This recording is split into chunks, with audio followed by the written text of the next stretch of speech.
நம் அனைவரையும் இந்த இணையதளத்தின் மூலம் ஒருங்கிணைத்து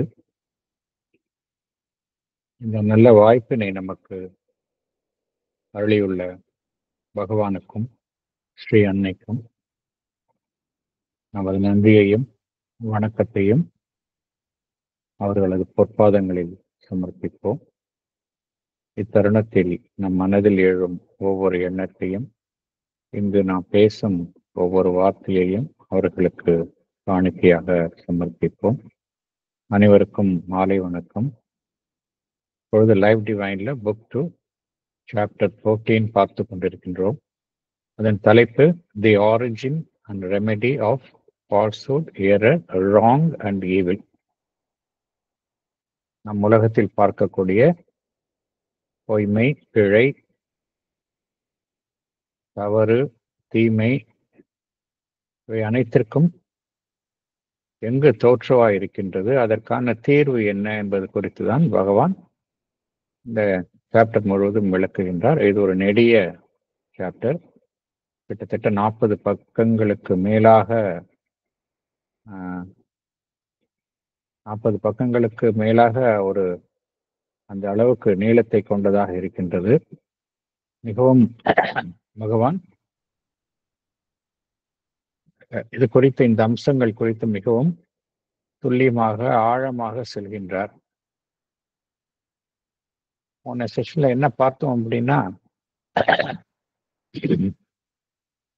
என்ன காரணத்திற்காக நம்மால அந்த உண்மையினுடைய ஒரு முழுமைத்தன்மையை எதிலையுமே நம்மால காண முடிவதில்லை அப்படிங்கிறத நம்ம பார்த்தோம். எப்பொழுதுமே நம்மை பொறுத்த வரைக்கும் உண்மை என்பது ரிலேட்டிவா தான் இருக்கு, சார்புடை தன்மை உடையதாகத்தான் இருக்கின்றது. என்ன காரணம் என்றால், ஆனா உண்மை அப்படின்னு எடுத்துக்கொண்டால் அது ஒரு டிவைன் குவாலிட்டி, அது அப்சல்யூட். அதனுடைய நேச்சரை பார்த்தோம்னா அப்சல்யூட்னஸ் தான் அதனுடைய தன்மை. ஆனா நம்மை பொறுத்த வரைக்கும் நம்ம பார்க்கறது எல்லாமே அந்த ரிலேட்டிவ் ஆஸ்பெக்ட் தான் பார்க்குறோம்.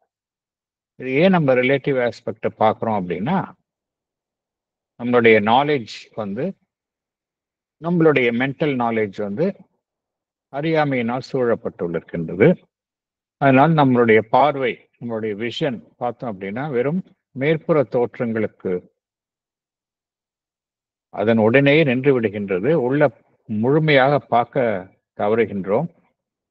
அதனால்தான் நம்மளுடைய அது குறித்த நம்முடைய விளக்கங்கள் எல்லாமே பார்த்தோம் அப்படின்னா எல்லாமே உண்மையினுடைய நேரடியான தொடர்பின் மூலமாக வெளிப்படுவதில்லை. எல்லாமே மறைமுகமான தொடர்பு, இல்லை இன்டைரக்ட் கான்டாக்ட் வித் ரியாலிட்டி என்று கூறுகின்றார். ஏன் இன்டைரக்ட் கான்டாக்ட் என்றால், நாம் எல்லாத்துக்கும் நம்முடைய புலன்களை நம்பித்தான் இருக்கின்றோம்.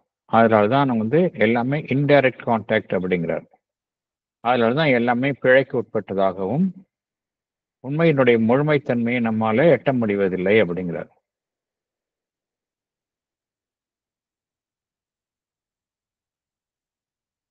மனம் சார்ந்த வெளிப்பாடுகள், மனம் சார்ந்த கூற்றுக்கள் எல்லாமே பார்த்தோம் அப்படின்னா உண்மையாக இருக்க முடியாது அப்படிங்கிறார்.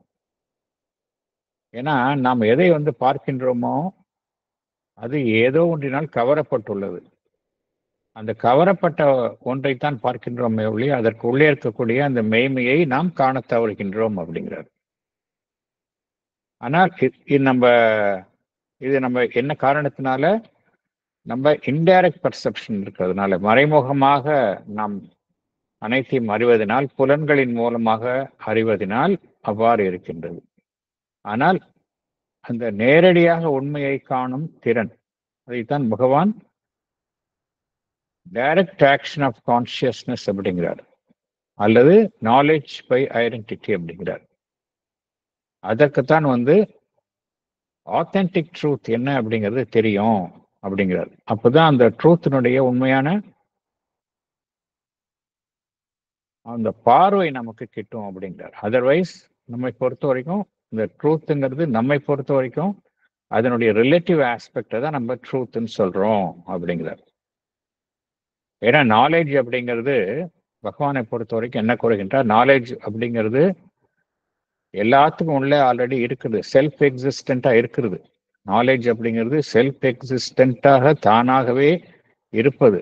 அது என்ன செய்கின்றது, நம்ம மனதின் மூலமாக அறியப்படும் பொழுது அதனுடைய ஒரு செகண்டரி ஃபார்மேஷன், ஒரு துணை அம்சத்தை தான் காண்கின்றோம். உண்மையினுடைய ஒரு செகண்டரி ஃபார்மேஷன், ஒரு துணை அமைப்பை தான் காண்கின்றோம். அதனால்தான் நமக்கு அதனுடைய உண்மைத்தன்மையை, அதனுடைய நாலேஜ், அறிவு என்பதனுடைய உண்மைத்தன்மையை நம்மால் அறிய முடிவதில்லை அப்படிங்கிறார். அடுத்தது என்ன பார்த்தோம் அப்படின்னா, அறியாமை அப்படிங்கிறத எடுத்துக்கொண்டால் இந்த நாலேஜுக்கும் இக்னோரன்ஸுக்கும் என்ன வித்தியாசம் அப்படின்னா, நாலேஜ் வந்து செல்ஃப் எக்ஸிஸ்டன்ட், அது எதையும் சார்ந்து இருப்பதில்லை. ஆனா இக்னோரன்ஸ் அப்படிங்கிறது அப்படி கிடையாது, it is not self existent. எதனால இக்னோரன்ஸ் என்பது ஏற்படுகின்றது என்றால், பகவான் என்ன கூறுகின்றார், எங்கெல்லாம் வந்து நாலேஜோடைய லிமிட்டேஷன் லிமிட்டடா இருக்கோ, எங்க வந்து நாலேஜ் வந்து லிமிட்டடா இருக்கோ அங்க இக்னோரன்ஸ் ஏற்படுகின்றது அப்படிங்கிறார். அதே போல பிழை எப்படி ஏற்படுகின்றது, உண்மைக்கு புறம்பாக எதுவெல்லாம் காணப்படுகின்றதோ இருக்கின்றதோ அங்கு பிழை ஏற்படுகின்றது அப்படிங்கிறார். deviation from truth, error exists by a deviation from truth அப்படிங்கிறார். falsehood அது எப்படி இருக்கு அப்படின்னா, falsehood exists by a distortion of truth. உண்மையை வந்து நம்ம அதை திரித்து பார்க்கும்போது உருமாறிய நிலையில அது ஃபால்ஸ்ஹுட்டா இருக்கு அப்படிங்கிறது. அதனால என்ன புரிஞ்சுக்கணும் அப்படின்னா, எப்படி நாலேஜ் வந்து செல்ஃப் எக்ஸிஸ்டண்டா இருக்கு, ட்ரூத் வந்து செல்ஃப் எக்ஸிஸ்டன்ட், குட் வந்து செல்ஃப் எக்ஸிஸ்டன்ட், இதெல்லாம் அப்சல்யூட் குவாலிட்டிஸ். இக்னோரன்ஸ் அப்படி கிடையாது. இக்னோரன்ஸ் வந்து சார்ந்து, இக்னோரன்ஸ் வந்து தானாகவே இருப்பதில்லை. எந்த இடத்துல நாலேஜ் கம்மியா இருக்கோ, லிமிட்டடா இருக்கோ அங்க இக்னோரன்ஸ் உருவாக்கின்றது. அதே போலத்தான் நம்ம பார்க்கக்கூடிய இந்த எரர், ஃபால்ஸ்ஹுட் இதெல்லாம் பார்த்தோம் அப்படின்னா ஏதோ ஒன்று குறைவாக இருப்பதனால அதெல்லாம் ஏற்படுகின்றது. நாலேஜ் வந்து தானாகவே இருப்பது. இதுதான் பகவான் கூறக்கூடிய இந்த வேறுபாட்டை கூறுகின்றார். அதே போல இந்த எதனால வந்து தீமை ஏற்படுகின்றது என்பதை குறித்து விளக்குகின்றார். தீமை என்பது உண்மையான உணர்வு நிலையும் தவறான உணர்வு நிலையும் கலப்பதனால் தீமை ஏற்படுகின்றதா, அவ்வாறு கலப்பு இல்லை அப்படின்னா நன்மை மாத்திரமே இருக்கும் என்று கூறலாமா என்றால், பகவான் என்ன கூறுகின்றார், நாம் கூறக்கூடிய இந்த வார்த்தைகள் குட், ஈவில், இதெல்லாம் வந்து நாம் கையாளக்கூடிய வார்த்தைகள். இதெல்லாம் பார்த்தோம் அப்படின்னா இந்த மதிப்பீடுகள் எல்லாமே வந்து மனிதனால் வழங்கப்பட்டவை அப்படிங்கிறார். Human values. இது வந்து அந்த ஹியூமன் வேல்யூஸ் வந்து நம்ம குட்ங்கிறோம், ஈவில்ங்கிறோம், இதெல்லாம் வந்து பகவான் என்ன கூறுகின்றார், ஒரு நிச்சயத்தன்மை அற்றவை. இரண்டாவது ரிலேட்டிவ் அப்படிங்கிறார். ரிலேட்டிவ்னா ஒன்றை சார்ந்து இருப்பவை அப்படிங்கிறார். என்ன காரணம் அப்படின்னா, ஃபார் எக்ஸாம்பிள் நம்ம வந்து எந்த இடத்துல ஒன்று ஒன்று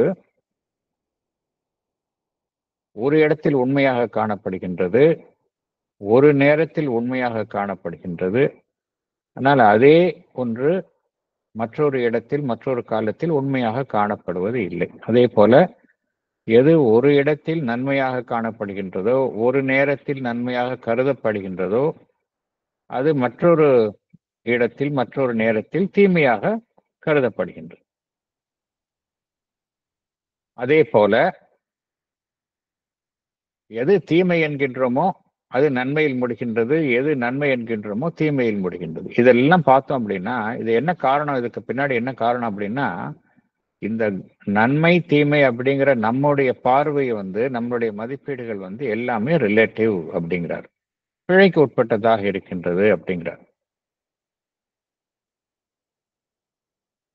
இந்த எதனால இந்த ரிலேட்டிவிட்டி, சார்புடைத்தன்மை ஏற்படுகின்றது அப்படின்னா, நம்மளுடைய அது வந்து ஒரு கலவையினால் ஏற்படுகின்றது அப்படிங்கிறார். இந்த ரிலேட்டிவிட்டி வந்து ஒரு கலவை. ஒன்று நம்முடைய ஹியூமன் மென்டாலிட்டி,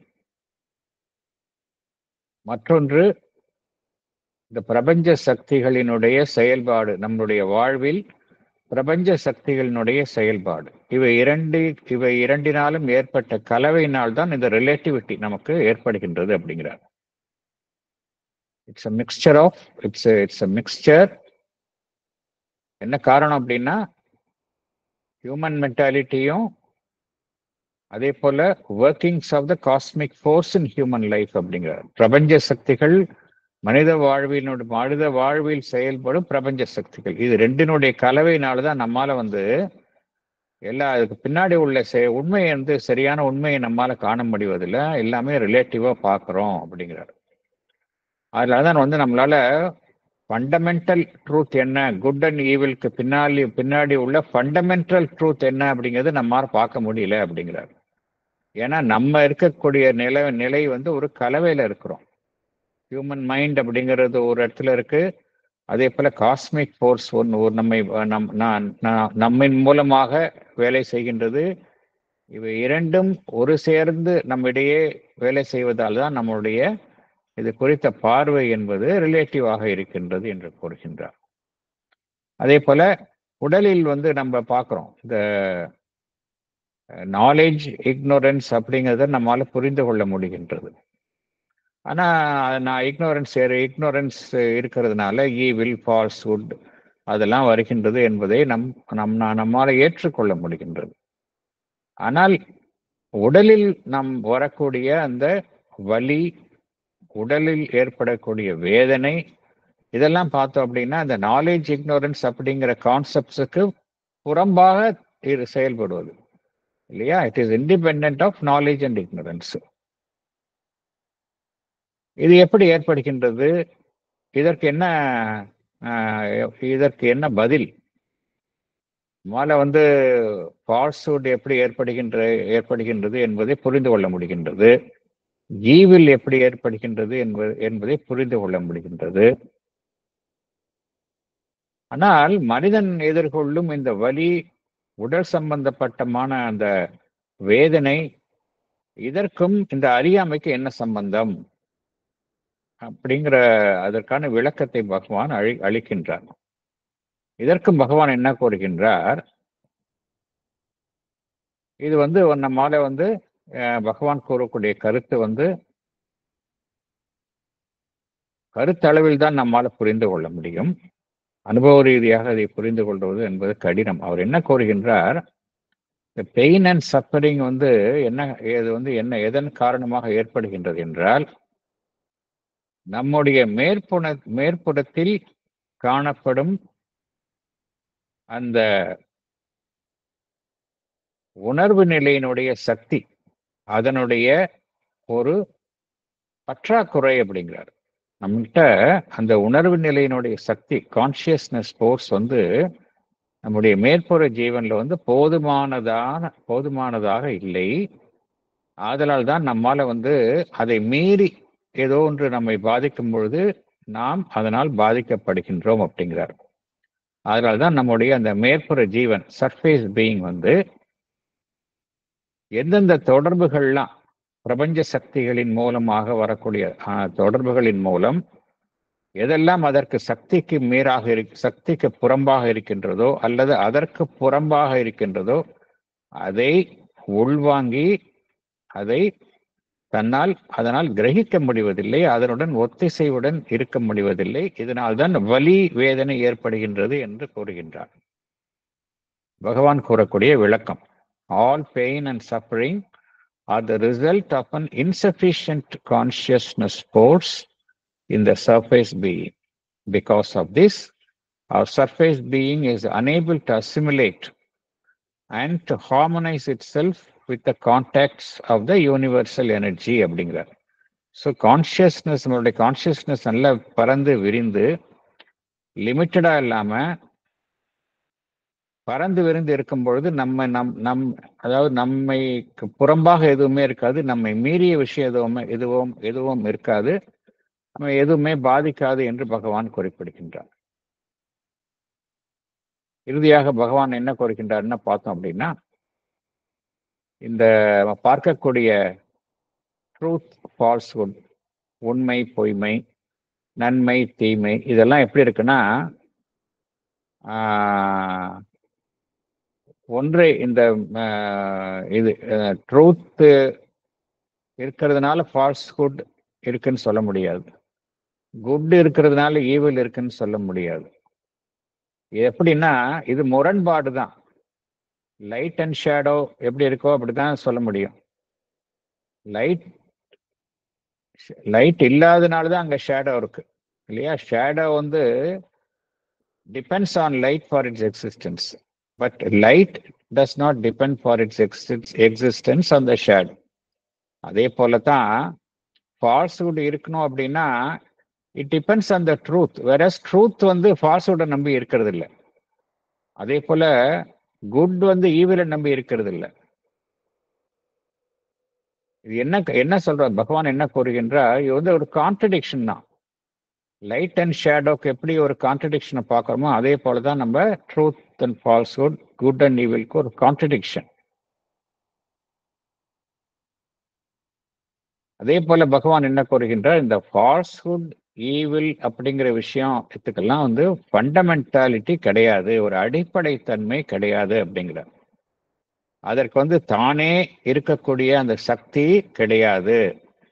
என்ன காரணம் அப்படின்னா, அதனுடைய ஒரு செயல்படாத நிலையில கூட, செயல்படாத நிலையினுடைய தன்மையை கூட அந்த இறை மைமை, டிவைன் ரியாலிட்டியில நாம் பார்க்க முடியாது அப்படிங்கிறார்.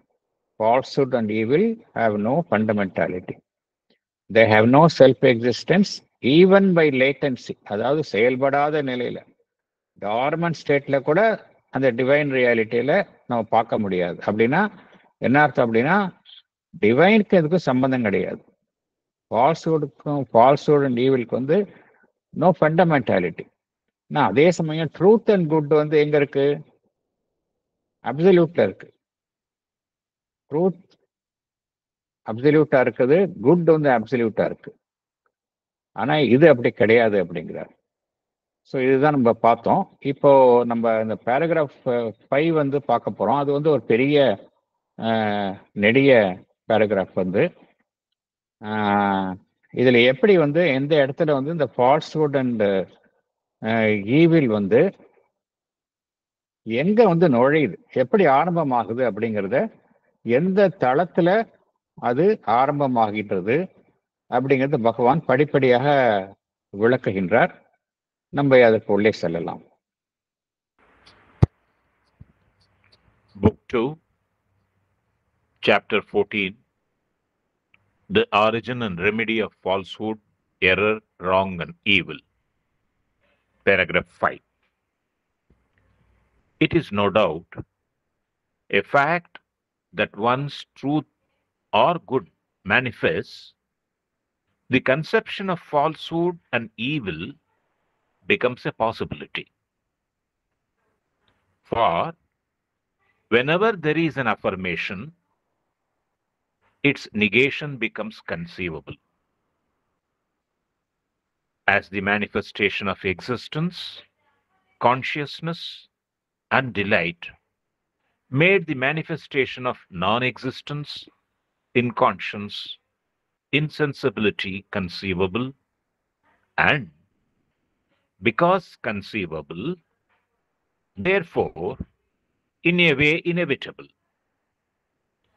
For all possibilities push towards actuality until they reach it, so is it with these contraries of the aspects of the divine existence. Thank you, sir. Thank you. Can you read, sir? Yes, please. Explanation.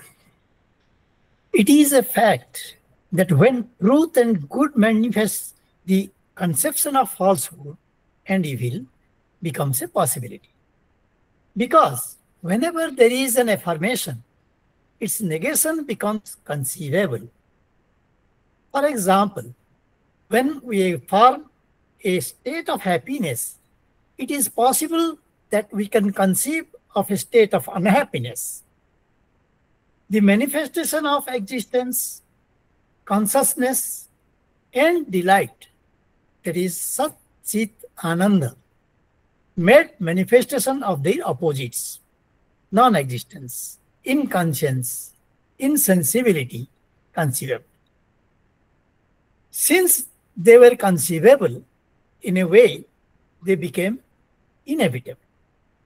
Because all possibilities in the end strive to realize themselves into actualities. In the same way, falsehood and evil, the contrary aspects of the divine existence, became actualities. ஒரு விஷயம் வெளிப்படும் பொழுது அதனுடைய எதிரான விஷயமும் தோன்றுவதற்கான சாத்தியக்கூறும் தோன்றுகின்றது அப்படிங்கிறார் பகவான். எப்ப ட்ரூத் அண்ட் குட் வெளிப்படுகின்றதோ அப்பவே அதற்கு எதிரான விஷயங்களான ஃபால்ஸ்ஹுட் அண்ட் ஈவில் அதற்கான சாத்தியக்கூறும் உருவாகுகின்றது அப்படிங்கிறார். இது ஒரு fact. It is no doubt a fact that once truth or good manifests, the conception of falsehood and evil becomes a possibility அப்படிங்கிறார். இது ஒரு ஃபேக்ட். என்ன காரணம்னா, எப்பெல்லாம் ஒரு பாசிட்டிவான ஒரு அஃபர்மேஷன் இருக்கோ, ஒன்றை நாம் ஒன்று உண்டு என்று சொல்கின்றோம், அதே போல அது அப்படி சொல்லும் பொழுது என்ன நடைபெறுகின்றது என்றால், அது இல்லை அப்படிங்கிறதுக்கான, அப்படி இல்லை என்று சொல்வதற்கான ஒரு சாத்தியக்கூற்றையும் நாம் உருவாக்குகின்றோம். நம்மால சிந்திக்க முடிகின்றது. இல்லாம இருந்தா என்ன இருக்கும் அப்படின்னு திங்க் பண்றோம். whenever there is an affirmation, its negation becomes conceivable அப்படிங்கிற, நம்மளால கன்சீவ் பண்ண முடியும். இது இருக்கு அப்படின்னா சரி, இல்லாம இருந்தா என்ன நடக்கும் அப்படிங்கிற கன்சீவ் பண்றோம்ல. ஒன்றை அஃபர்ம் பண்ணும் பொழுது, இது இருக்குது அப்படின்னு சொல்லும் பொழுது, அது இல்லாமல் இருந்தா எப்படி இருக்கும், அதை நம்மளால கன்சீவ் பண்ண முடியும், திங்க் பண்ணி பார்க்க முடியும். டிவைனுடைய மேனிஃபெஸ்டேஷன்ல அடிப்படையானுடைய அம்சங்கள் என்னன்னு பார்க்குறோம். சச்சித் ஆனந்தம் இல்லையா, existence, consciousness and delight.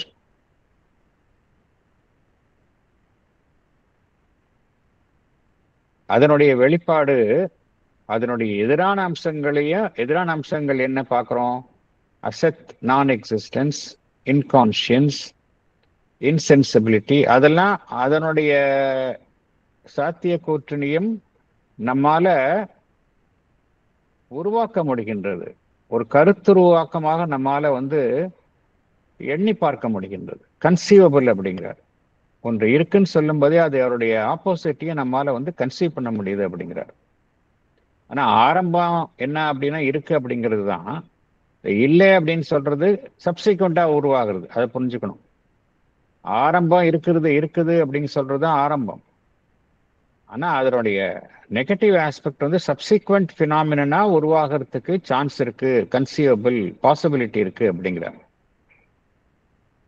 Once நம்ம இருக்குன்னு மைண்ட்ல திங்க் பண்ணிட்டோம் அப்படின்னா, கன்சீவ் பண்ணிட்டோம் அப்படின்னா, அது தவிர்க்க முடியாததாக தன்னை வெளிப்படுத்திக் கொள்கின்றது அப்படிங்கிறார். Because conceivable, therefore in a way inevitable அப்படிங்கிறார். கன்சீவ் பண்ணிட்டோம் மைண்ட்ல, உடனே என்ன செய்கின்றது நேச்சர், அதை தவிர்க்க முடியாத ஒன்றாக அதை உருவாக்குகின்றது. Therefore in a way inevitable. இதனாலதான் எல்லா பாசிபிலிட்டிஸும் அது ஆக்சுவலாக மாறுவதற்கு முயற்சிக்கின்றன அப்படிங்கிறார். All possibilities push towards actuality until they reach it அப்படிங்கிறார். அது அடையிற வரைக்கும் அது சும்மா இருக்காது.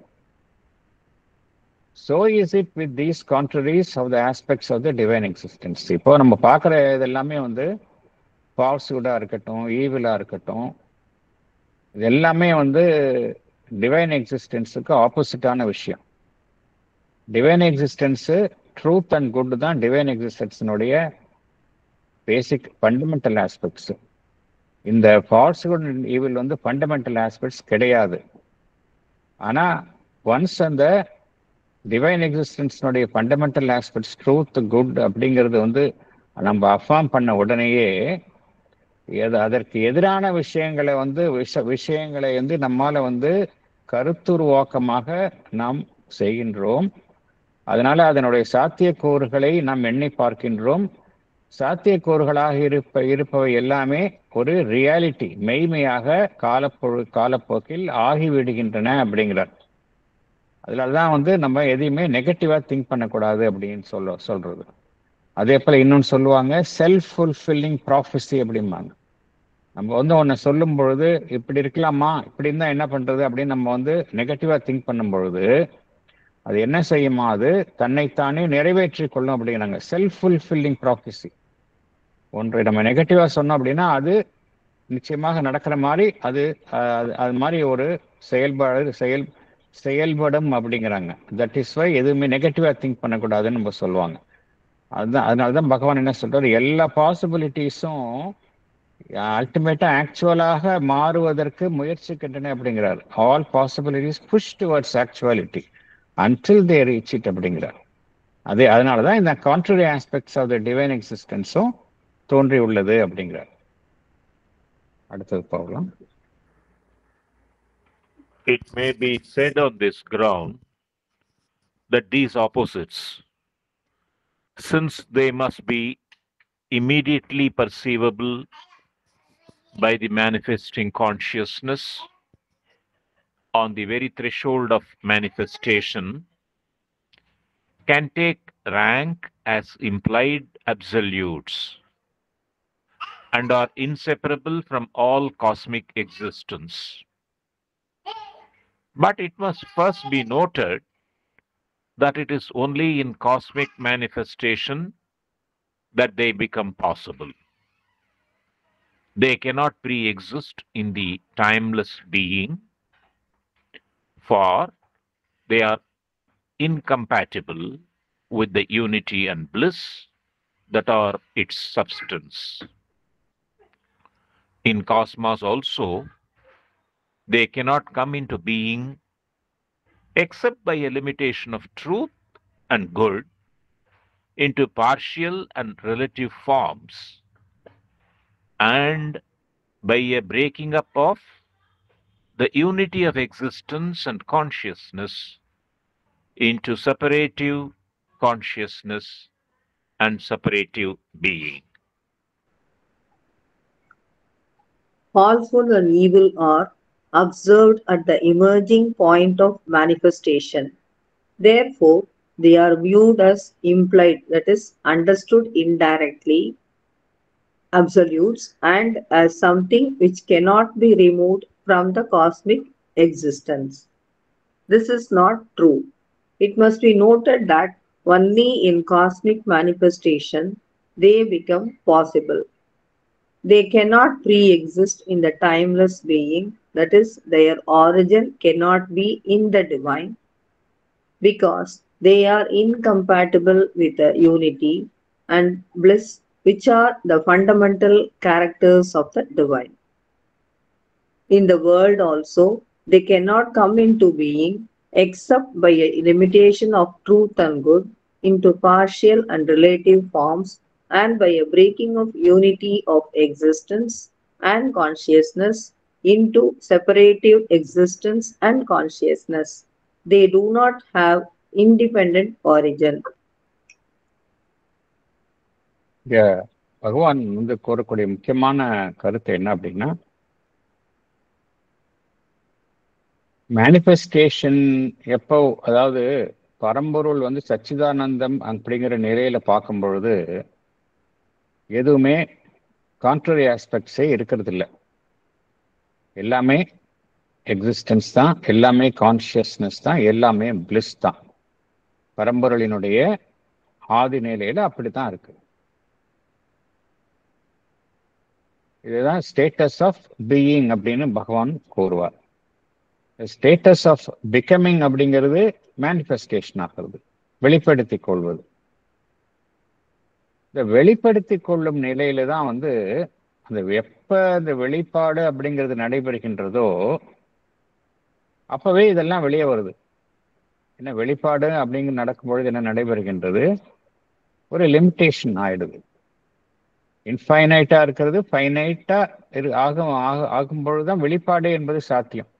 இன்ஃபைனைட்டா இருக்கிறது இன்ஃபைனைட்டாவே டிவைன் இருந்ததுன்னா இங்க நம்ம சிருஷ்டி என்பது உருவாக முடியாது. எல்லாமே வித் லிமிட்டேஷன்ஸ்குள்ள மூலமாக தன்னை வெளிப்படுத்திக் கொள்கின்றது. அப்பொழுதே இவை எல்லாமே உருவாகின்றது. அதனால நம்ம எப்படி பார்க்கிறோம், இதுல எங்க பார்க்கிறோம் அப்படின்னா they must be immediately perceivable by the manifesting consciousness on the very threshold of manifestation அப்படிங்கிறார். த்ரெஷோல்ட்னா வாசப்படி, மேனிஃபெஸ்டேஷனோட வாசப்படியிலேயே அதை பார்க்கிறோம் அப்படிங்கிறார். அதனால அதெல்லாம் வந்து நம்ம வந்து அந்த அதற்கெல்லாம் வந்து ஒரு அடிப்படை தன்மை ஃபண்டமெண்டல் நேச்சர் இருக்குன்னு எடுத்துக்கலாமா? அதனால இவை எல்லாமே வந்து இந்த புவி வாழ்விலிருந்து பிரிக்கவே முடியாது அப்படின்னு எடுத்துக்கலாமா? ஏன்னா நம்ம வந்து ஆதி நிலையிலேருந்து இதெல்லாம் பார்க்குறோம். ஸோ நம்ம வந்து இதெல்லாம் வந்து இம்ப்ளைடு அப்சல்யூட்ஸ்னு என்ன அர்த்தம்? இதனோட அடிப்படை தன்மை, அதனுடைய அடிப்படை நிலையிலேயே இவைகள் எல்லாம் இருக்கின்றன. அதெல்லாம் நம்முடைய பிரபஞ்ச வாழ்விலிருந்து இவைகளை பிரிக்கவே முடியாது அப்படின்னு ஒரு ஸ்டாண்ட் எடுக்கலாமா? அப்படின்னா அது எடுக்க முடியாது அப்படிங்கிறார். அது மாதிரி நினைக்க முடியாது அப்படிங்கிறார். அதுக்கு வந்து ஏன் முடியாது அப்படிங்கிறதுக்கு பகவான் எக்ஸ்பிளைன் பண்றார். என்ன புரிஞ்சுக்கணும் அப்படின்னா, இதெல்லாம் வந்து காஸ்மிக் மேனிஃபெஸ்டேஷன்ல பிரபஞ்சத்துல தன்னை வெளிப்படுத்தி கொள்ளும் பொழுதுதான் இதெல்லாம் பாசிபிள். ஃபால்ஸ்ஹுட்டும் ஈவிலும் எங்க பாசிபிள்னா only in cosmic manifestation. They cannot pre-exist in the timeless being அப்படிங்கிறார். அப்படின்னு என்ன அர்த்தம்? அந்த சச்சிதானந்தா நிலையில இது இருக்கவே முடியாது. காலத்தை கடந்து இருக்கும் அந்த சச்சிதானந்தா ஸ்டேட்டஸ்ல நிலையில they cannot pre-exist அப்படிங்கிறார். எதனால அது அங்க இருக்க முடியாது அப்படின்னா, சச்சிதானந்தத்தினுடைய நிலையினுடைய அடிப்படை அம்சம் என்ன அப்படிங்கிறது நமக்கு தெரியும். சச்சிதானந்த நிலை மாத்திரம் இல்ல, சூப்பர் மைண்ட் நிலையிலிருந்தே அதோடைய பேசிக் என்ன அப்படிங்கிறது நமக்கு தெரியும். யூனிட்டி, ஒருமை, பிளிஸ், இதுதான் வந்து நம்ம சூப்ராமெண்டல் லெவலுக்கு மேலே எல்லாமே இதுதான் அடிப்படை அம்சங்கள். இந்த அம்சங்கள் வந்து இந்த ஃபால்ஸ்ஹுட்டுக்கும் ராங்குக்கும் ஈவிலுக்கும் சற்றும் பொருந்தாதவை. சரியா? They are incompatible. இதெல்லாம் எதிரான அம்சங்கள்லாம் they are incompatible with the unity and bliss. Unity and bliss வந்து அந்த டிவைனுடைய சப்ஸ்டன்ஸ். அதுக்கும் இதுக்கும் பொருத்தம் they are incompatible. இது இருந்ததுன்னா அது அங்க இருக்கவே முடியாது. அதனாலதான் they cannot pre-exist in the timeless being அப்படிங்கிறார் பகவான். அப்புறம் ஈவன் பிரபஞ்சத்துல கூட இன் காஸ்மாஸ் ஆல்சோ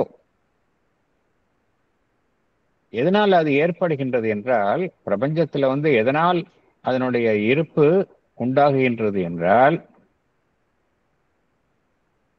எங்கெல்லாம் வந்து உண்மையை வந்து நம்ம லிமிட் பண்றோமோ, குட்டை வந்து லிமிட் பண்றோமோ, அதனுடைய அப்சல்யூட் அதனுடைய முழுமைத்தன்மையிலிருந்து நம்ம வந்து குறைக்கின்றோமோ, உண்மையையும் நன்மையையும் முழுமைத்தன்மையிலிருந்து குறைக்கின்றோமோ, லிமிட் பண்றோமோ, அதை வந்து ஒரு பகுதியான சார்புடைய அம்சங்களாக மாற்றுகின்றோமோ, அங்க வந்து இதெல்லாம் வரும். இது நடக்கலை அப்படின்னா, அவ்வாறு நடக்கலை அப்படின்னா இந்த ஃபால்ஸ்ஹுட்டும் ஈவிலும் ஈவன் பிரபஞ்சத்துல உலகத்துல கூட வராது அப்படிங்கிறார். In cosmos also they cannot come into being except by a limitation of truth and good into partial and relative forms. அப்புறம் இது ஒண்ணு. அடுத்தது என்ன சொல்றாரு, இங்க நம்ம எப்படி இருக்கிறோம் அப்படின்னா, நம்ம வந்து டிவைடடா இருக்கோம். நம்மளுடைய எக்ஸிஸ்டன்ஸ் வந்து டிவைடடா இருக்கு. Cosmic existence is always divided. Unity of existence இருந்தது அப்படின்னா இங்க வர முடியாது. இது டிவைடடா இருக்கிறதுனால தான் காஸ்மாஸ்ல அது இருக்கு. by a breaking up of unity of existence and consciousness. இங்க எப்படி இருக்கு நம்ம பிரபஞ்சத்துல எல்லாமே டிவைடட் எக்ஸிஸ்டன்ஸா இருக்கு, கான்சியஸ்னஸும் டிவைடடா இருக்கு. அதனாலதான் இது இருக்கு அப்படிங்கிறார். அது இல்ல, அவ்வாறு இல்லைன்னா காஸ்மாஸ்ல கூட இருக்க முடியாது, இந்த இத்தகைய எதிரான அம்சங்கள் இருக்க முடியாது அப்படிங்கிறார். நம்ம எப்படி இருக்கிறோம் அப்படின்னா இப்போ செப்பரேட்டிவ் கான்சியஸ்னஸ்ல இருக்கோம், செப்பரேட்டிவ் பீயிங்ல இருக்கும், தனிப்பட்ட உணர்வு நிலை, தனிப்பட்ட இருப்பு, இந்த நிலையில தான் நாம் இருக்கின்றோம். அவ்வாறு இல்லாமல் இருந்திருந்தால் காஸ்மாஸ், இந்த பிரபஞ்சத்துல கூட இந்த நம்ம பார்க்கக்கூடிய இந்த ஃபால்ஸ்ஹுட் ஈவிலும் இருக்க முடியாது. அப்படின்னா என்ன அர்த்தம் அப்படின்னா, they do not have independent existence. இந்த ஃபால்ஸ்ஹுட்டும் ஈவிலுக்கும் இண்டிபெண்ட் ஆரிஜின் கிடையாது. ஏதோ ஒன்றுடைய எப்படி வந்து இக்னோரன்ஸ் என்பது நாலேஜ் கம்மியாகிறதுனால இக்னோரன்ஸ் என்பது உருவாகின்றதோ, அதே போலதான் இங்க இந்த ட்ரூத் அண்ட் குட்னுடைய இந்த முழுமைத்தன்மை குறையும் பொழுது இந்த விஷயங்கள்லாம் தலைப்படுகின்றது என்று குறிப்பிடுகின்றார். அதுக்கெல்லாம் இண்டிபெண்டன்ட் எக்ஸிஸ்டன்ஸ் கிடையாது அப்படிங்கிறார். அடுத்தது பார்க்கலாம்.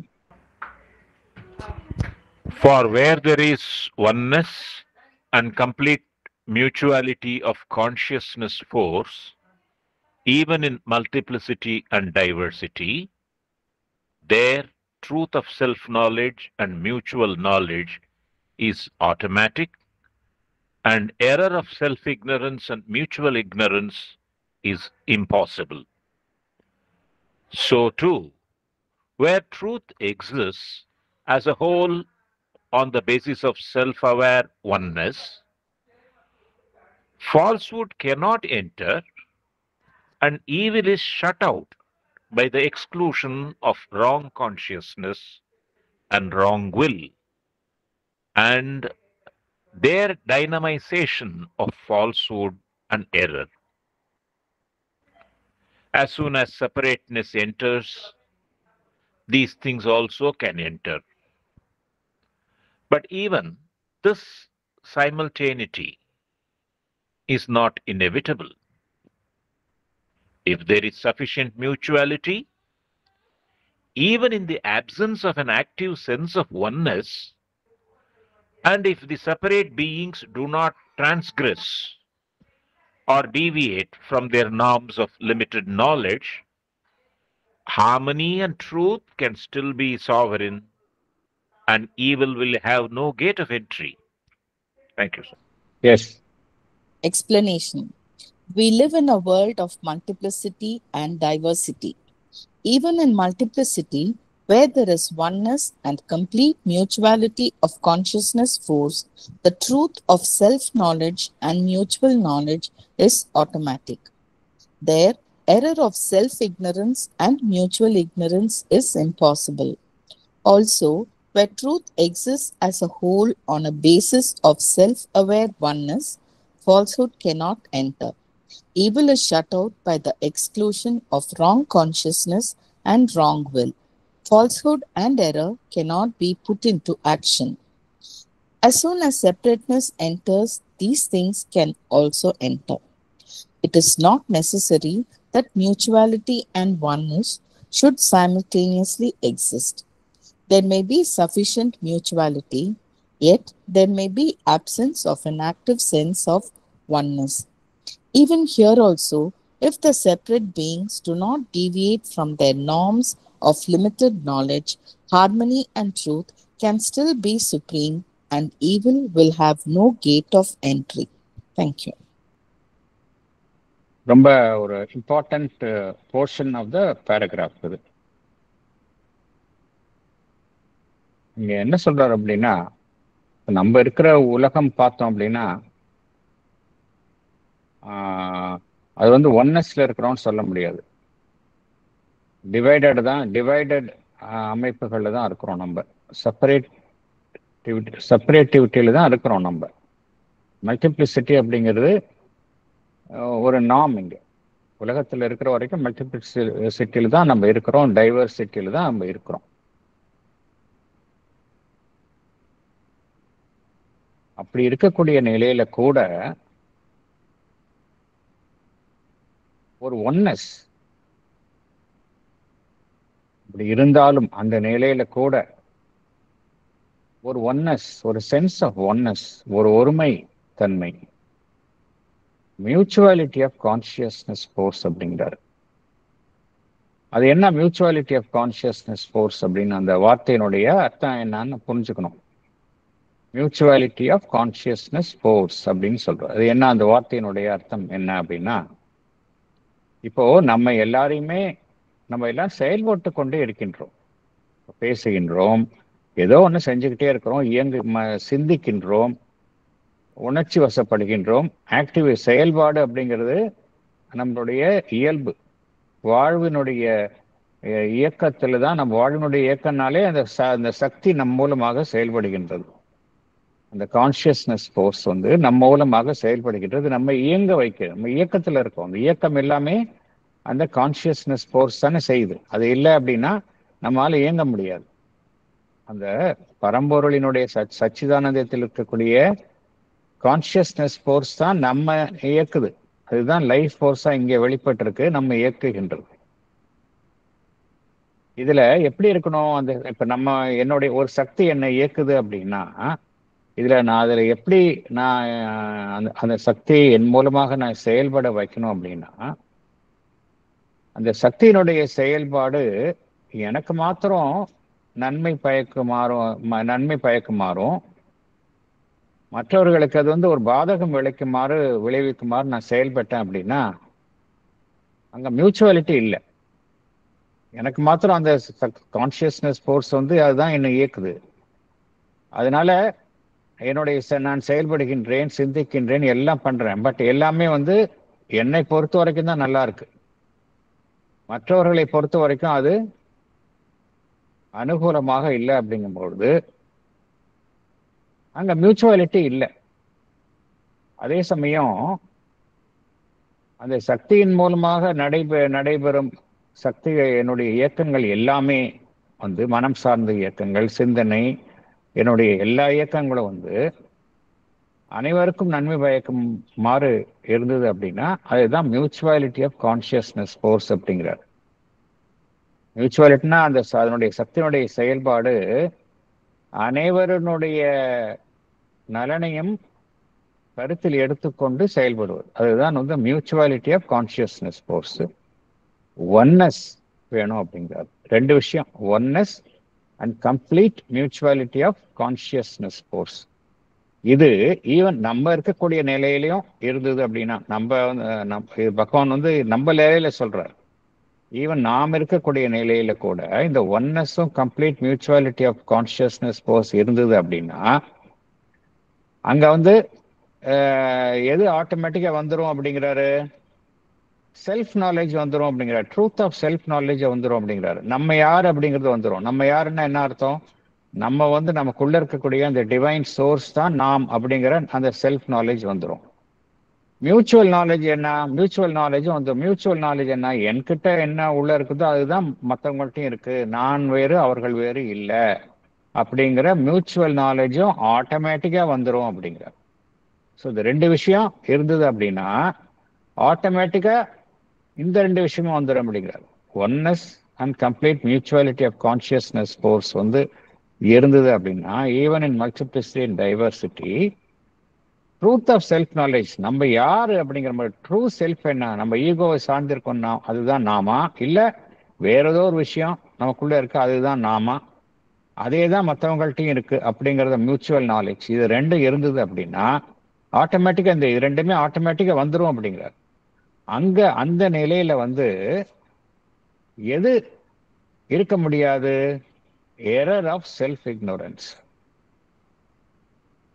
தான் யார் என்பதையே அறியாமல் இருப்பதுதான் செல்ஃப் இக்னோரன்ஸ். நம்முடைய உண்மைத்தன்மையை அறியாமல் இருப்பதுதான் செல்ஃப் இக்னோரன்ஸ். அந்த நிலையில தான் மெஜாரிட்டி ஆஃப் த பீப்புள் இருக்கிறாங்க. இந்த எரர் ஆஃப் செல்ஃப் இக்னோரன்ஸ் அங்க இருக்க முடியாது. அதே போல மியூச்சுவல் இக்னோரன்ஸ் என்ன அர்த்தம், நான் யாரோ அதுதான் மற்றவங்களும், நானும் மற்றவர்களும் வேறு அல்ல, ஒரே அம்சத்தினுடைய வெளிப்பாடுகள் தான், வெவ்வேறு உருவங்களை தாங்கி இருக்கிறோமே ஒழிய அடிப்படையில ரெண்டு பேரும் ஒண்ணுதான் அப்படிங்கிற அந்த என்பதை அறியாமல் இருத்தல், அதுதான் mutual ignorance. Self ignorance and mutual ignorance is impossible அப்படிங்கிறார். அந்த இடத்துல இருக்கவே முடியாது அப்படிங்கிறார். அதே போல இன்னொரு கருத்தையும் பகவான் கூறுகின்றார். நம்ம உண்மையினுடைய முழுமைத்தன்மையை அறிந்திருக்கணும் அப்படிங்கிறார். So too where truth exists as a whole on a basis of self-aware oneness அப்படிங்கிறார். இப்போ செல்ஃப் அவேர் ஒன்னஸ் அப்படிங்கிற அந்த மீனிங் என்ன அப்படின்னா, நமக்கிட்ட இருக்கக்கூடிய செல்ஃபும் ஒண்ணுதான், மற்றவர்கள்ட்ட இருக்கக்கூடிய செல்ஃபும் ஒண்ணுதான். என்னுடைய செல்ஃப் என்ன அப்படிங்கறத நான் அறிந்து கொண்டேன். அதே போல மற்றவர்கள்ட்ட இருக்கக்கூடிய அந்த செல்ஃபும் என்கிட்ட இருக்கிற செல்ஃபும் ஒன்றுதான் என்பதையும் நான் அறிந்து கொள்கின்றேன். இதுதான் செல்ஃப் அவேர் ஒன்னஸ். இதன் அடிப்படையில நான் எனக்கு எந்த உண்மையை அறிகின்றேன்? உண்மையினுடைய முழுமைத்தன்மையை நான் அறிகின்றேன். Where truth exists on a whole on the basis of self-aware oneness, இந்த நிலைமையை ஒருவர் எட்டும் பொழுது பொய்மையே நுழைய முடியாது அப்படிங்கிறார். Falsehood cannot enter அப்படிங்கிறார். அப்புறம் தீமை evil is shut out by the exclusion of wrong consciousness. அந்த நிலையில என்ன இருக்கும்?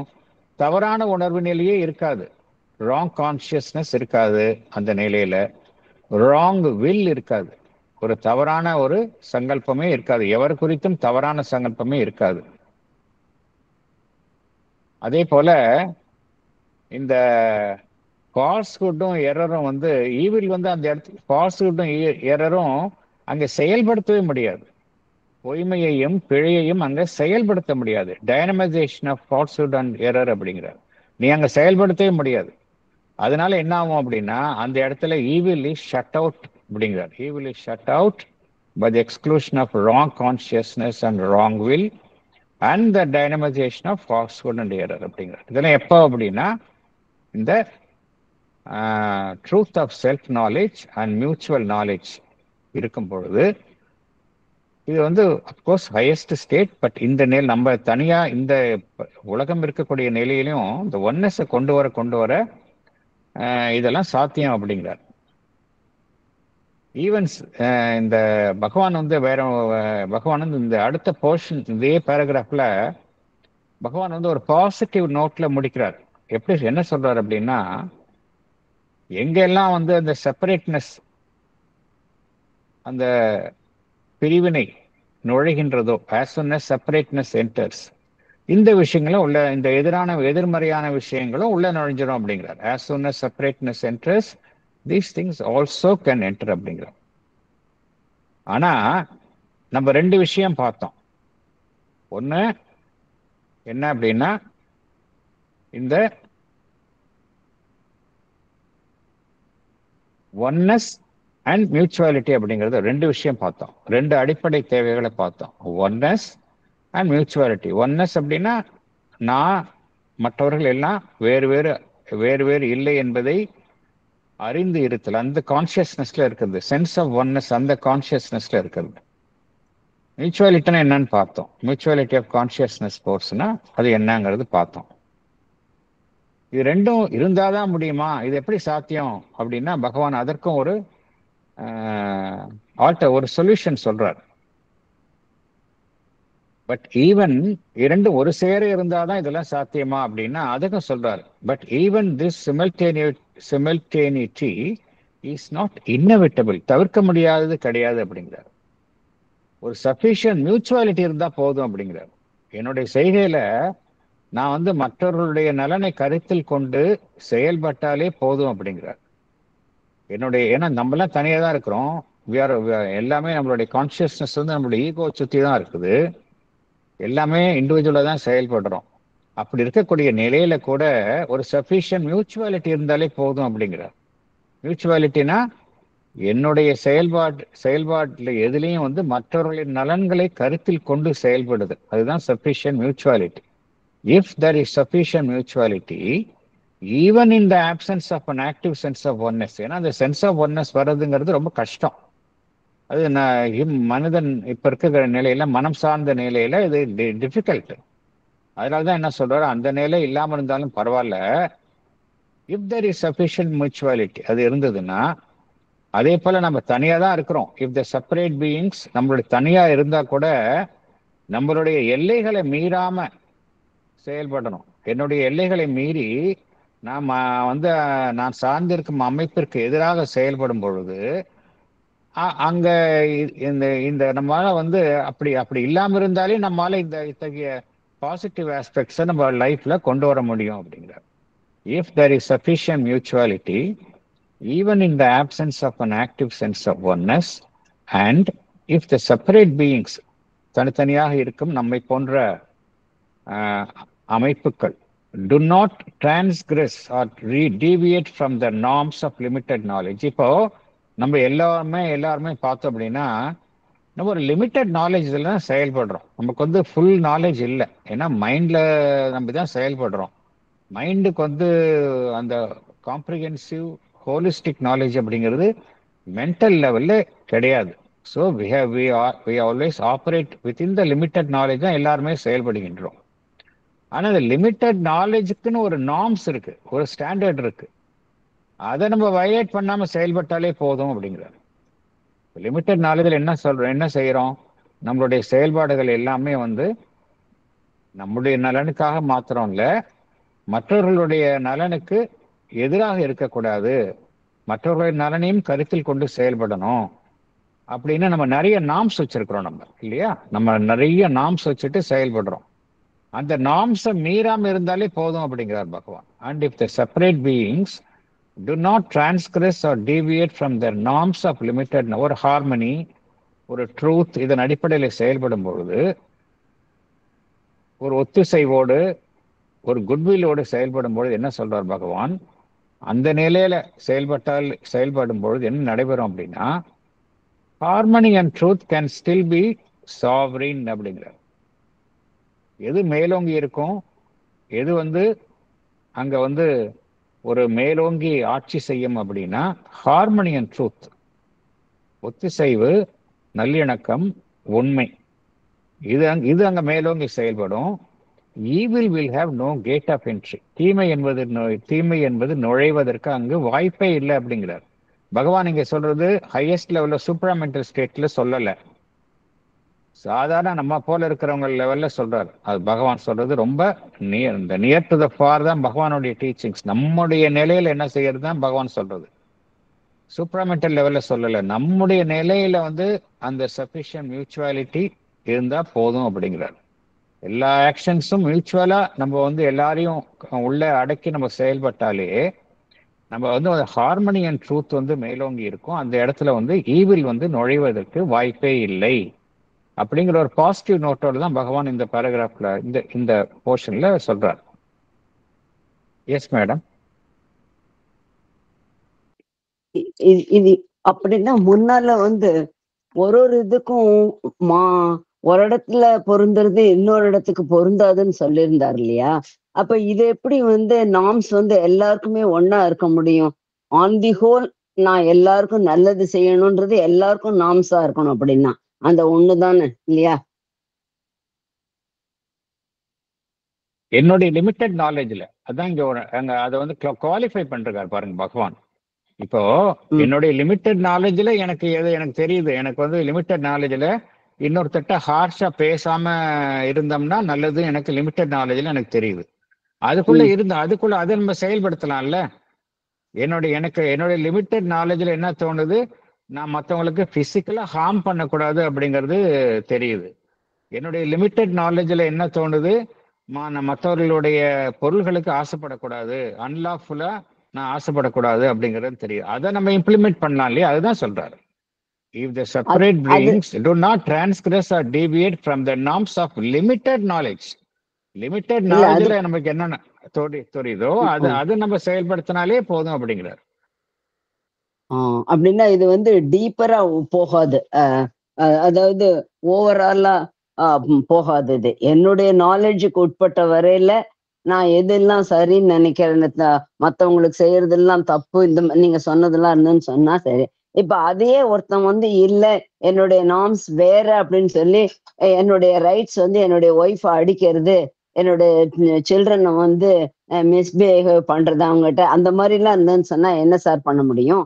அப்ப இது வந்து என்னுடைய ஒவ்வொருடைய லிமிட்டெட் நாலேஜ்ன்றது வந்து இந்த அளவுன்ற மாதிரி குறைஞ்சு போறது இல்லையா? அப்ப இக்னரன்ஸ் ஜாஸ்தி இருக்கிற இடத்துல அந்த மாதிரி இருக்கும். அறிவு வளர வளரத்தான் வந்து இந்த இந்த மாதிரியான இதெல்லாம் குறையும். நாலேஜ் வந்து என்னுடைய லிமிட்டெட் நாலேஜ் வந்து அகன்று போகும்பொழுதுதான் நான் சரியா இது பண்ண முடியும். என்னுடைய வாழ்க்கையில ஈவில் அண்ட் எரர் வராது. அப்படி இல்லை, நான் என்னோட லிமிட்டட்ன்றது வந்து இதுதான் அப்படின்னு நான் வச்சிருக்கேன்னு வச்சுக்கோங்க. ஒரு குடிகாரம் இருக்கான், நான் எனக்கு குடிக்கிறது தான் என்னுடைய இது நான் வச்சிருக்கேன். குடிச்சிட்டு வந்தேன்னா நான் அடிப்பேன், குழந்தைங்களையும் அடிப்பேன், இப்படிலாம் சொல்றான்னு வச்சுக்கோங்க. அப்படி அந்த மாதிரி இதுக்கு என்ன பண்ண முடியும்? இது வந்து ஒரு கொஞ்சம் நாலேஜ் வந்தவங்களுக்கு பகவான் சொல்றது. பட் கீழ்மட்ட லெவல்ல இருக்கிறவங்களுக்கு என்ன இது சொல்ல முடியும்? குடிக்கிறவங்க அடிக்கிறது வந்து அங்க எங்க மியூச்சுவாலிட்டி இருக்கு? மியூச்சுவாலிட்டினா என்ன அர்த்தம்? மியூச்சுவாலிட்டினா ஒருத்தருக்கொத்தர் இல்ல இல்ல, எனக்கு எது நன்மையோ மற்றவர்களுக்கு நன்மைன்னு நினைக்கிறது இல்லையா? இப்ப வந்து நான் வந்து இன்னொருத்தவங்களை அடிச்சேன் அப்படின்னா அங்க மியூச்சுவாலிட்டி இல்லையே. அவர் என்ன சொல்றாரு? If there is sufficient mutuality அப்படிங்கிற ஒரு கண்டிஷன் சொல்றாருல்ல. சஃபிஷியன்ட் மியூச்சுவாலிட்டி நீங்க சொல்றீங்க, இன்னொருத்தவங்களை அடிக்கிறது, குழந்தையை அடிக்கிறது, எனக்கு அதுதான் தர்மம்னு சொல்றது கரெக்ட். அவனை பொறுத்த வரைக்கும் தர்மம். அங்க மியூச்சுவாலிட்டி இல்லையே. அப்ப இதுல வந்து சொல்லுங்க. இல்ல அப்படின்னா இதுல வந்து டிஃபரெண்ட் கண்டிஷன்ஸ் இருக்கு. நாட் ஒன்லி லிமிட்டெட் நாலேஜ், அதை தவிரவும் வந்து இந்த மாதிரியானதும் இருக்கும். மியூச்சுவாலிட்டி இருக்கு, ஹார்மனி இருக்கு, ட்ரூத் இருக்கு. இத்தனையும் வரும் பொழுதுதானே அந்த இடத்துல வந்து ஃபால்ஸ்ஹுட் அண்ட் எரர் அதெல்லாம் வராது, ஈவில்லாம் வராது. சோ ஒன்னொன்னா கொண்டு வரணுமா, இல்ல ஏதாவது ஒண்ணு இருந்தாலே போதுமா நமக்கு? அப்படி கிடையாது.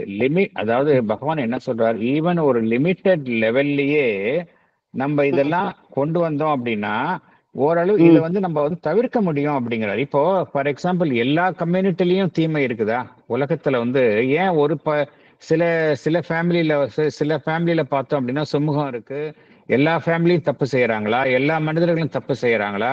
சமுதாயத்துல இப்போ எல்லாம் தப்பு செய்யறாங்க, எல்லாமே அப்படி செய்யறாங்க அப்படின்னா உலகத்துல வாழவே முடியாது இல்லையா? ஏதோ ஒரு பாக்கெட்ல தான் இது மாதிரி தவறு தீமையெல்லாம் நடக்குது. அப்படின்னா என்ன அர்த்தம்? எங்கெங்கெல்லாம் இதெல்லாம் நடக்கலையோ அவங்க வந்து இதெல்லாம் அப்சர்வ் பண்றாங்கன்னு தான் அர்த்தம் இல்லையா? they have the sense of mutuality. அதத்தான் நானும் சொன்னேன். அவங்க வந்து நாலேஜ்ல வந்து கொஞ்சம் இது வந்து அகண்டு போயிருந்தாங்கன்னா தான் அதெல்லாம் அவங்களால தெரியாது இல்லையா? சோ இந்த இடத்துல வந்து நாலேஜே இக்னோரன்ஸ்ல ஜாஸ்தியா இருக்கும் பொழுது அதெல்லாம் அவங்களுக்கு சுத்தமா தெரியறது இல்லை.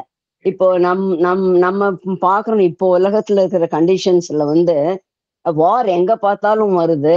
எல்லாருக்குமே தெரியும் எது ராங் எது ரைட்டுன்னு தெரியும், மியூச்சுவாலிட்டியும் தெரியும்.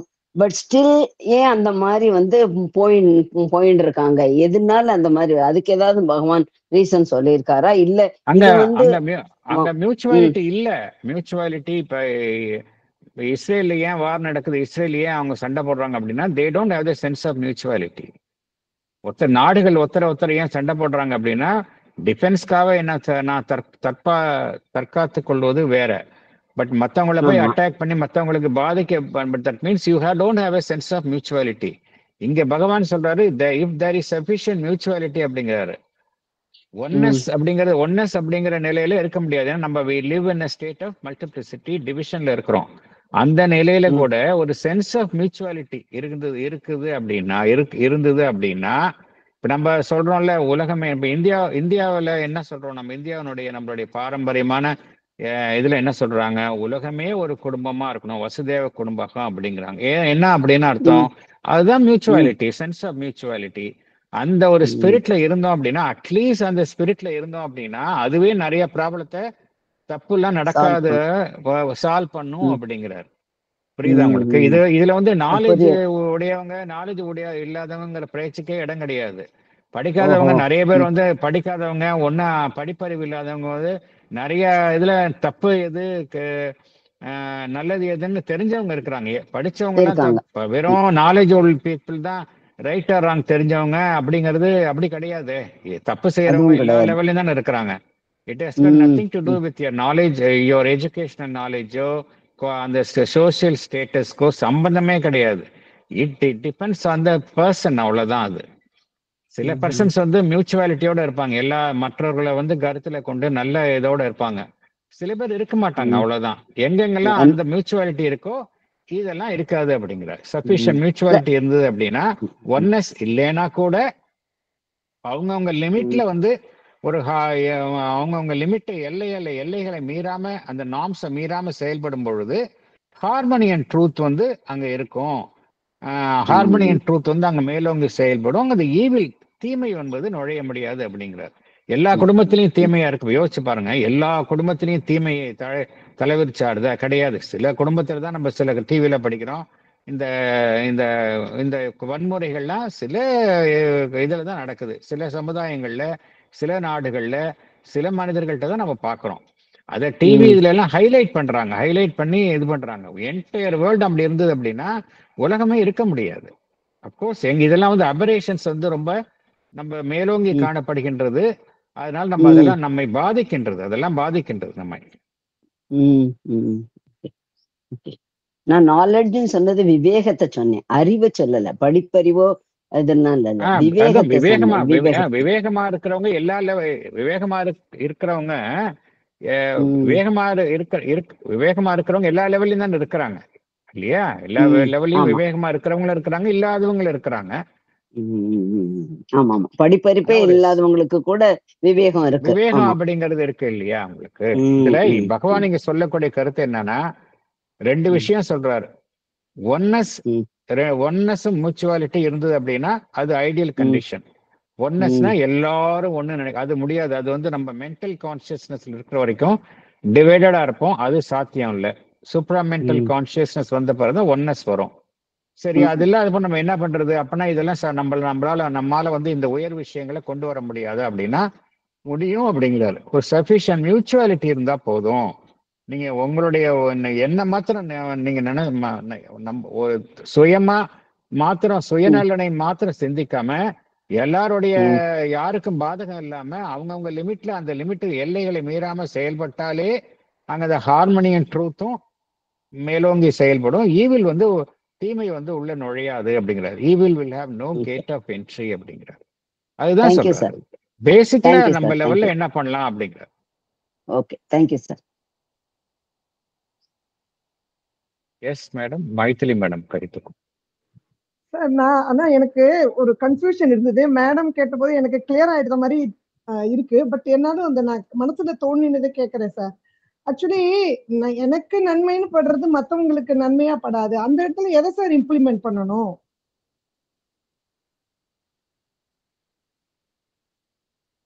மற்றவங்களோட நன்மையை நம்ம கருதி மற்றவங்க நன்மையா பண்றோமாங்கிறது உங்களுக்கு தெரியும்ல. இப்ப நான் ஒரு விஷயம் பண்றேன், மற்றவங்க அதை ஏத்துக்கலையும் போது நான் பண்ணாம இருக்கிறது தானே புத்திசாலித்தனம். எனக்கு நன்மை, என்னோட லிமிட்டட் நாலேஜ்ல எனக்கு ஒரு விஷயம் நல்லதுன்னு தெரியுது. ஆனா இன்னொருத்தவங்களுக்கு அது வந்து என்ன தெரியுது, அவங்க வந்து ஏத்துக்க மாட்டேங்கிறாங்க. அவங்களுக்கு வந்து என்ன நினைக்கிறாங்க, எனக்கு வந்து ஒத்துக்காது அப்படிங்கிறாங்க. அப்ப நான் என்ன செய்யணும்? அவங்களுக்கும் எது நல்லதோ அதுதான் செய்யணுமே ஒழிய, எனக்கு நல்லதுன்னு தெரிகிறத மாத்திரம் நான் அவங்க மேல என்ஃபோர்ஸ் பண்ணக்கூடாது இல்ல. பட் அது காமனா நல்லதுன்னே தோன்றது தெரியுது சார். இது கிளியரா தெரியுது. பட் அது அவங்க ஒத்துக்க மாட்டேங்கிறாங்கும் போது நம்ம அந்த இடத்துல நம்ம வந்து பேசாம இருக்கிறது. அதான் மியூச்சுவாலிட்டி ரொம்ப இம்பார்ட்டன்ட் அப்படிங்கிறார். மியூச்சுவாலிட்டி அதான், அதாவது எகைன் எகைன் நம்ம ஏற்கனவே பார்த்ததுதான். நம்ம இந்த குட் பேட் அப்படிங்கிறது நமக்கு வந்து கம்ப்ளீட் நாலேஜ் கிடையாது அப்படிங்கிறது தான் உண்மை, அடிப்படை உண்மை. நம்ம லெவல்ல வந்து இந்த எது நல்லதுன்னு நினைக்கிறோமோ அது உண்மையிலே நல்லதா இல்லாம இருக்கலாம், எது தீமைன்னு நினைக்கிறோமோ அது உண்மையிலே தீமை இல்லாம இருக்கலாம். அதுதான் அடிப்படை உண்மை.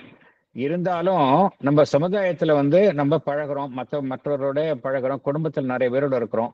அப்ப எப்படி பழகணும் அப்படின்னா, இந்த மியூச்சுவாலிட்டி அப்படிங்கிற ஒரு கான்செப்டோட நம்ம அந்த ஒரு அடிப்படை இதை நம்ம கருத்துல கொண்டு பழகணும் அப்படின்னா, அதாவது எல்லா மியூச்சுவாலிட்டினா எல்லாருக்கும் அது எல்லாருடைய நலனையும் கருத்துல கொண்டு செயல்படுறது, அதுதான் அர்த்தம். மியூச்சுவலா இருக்குது.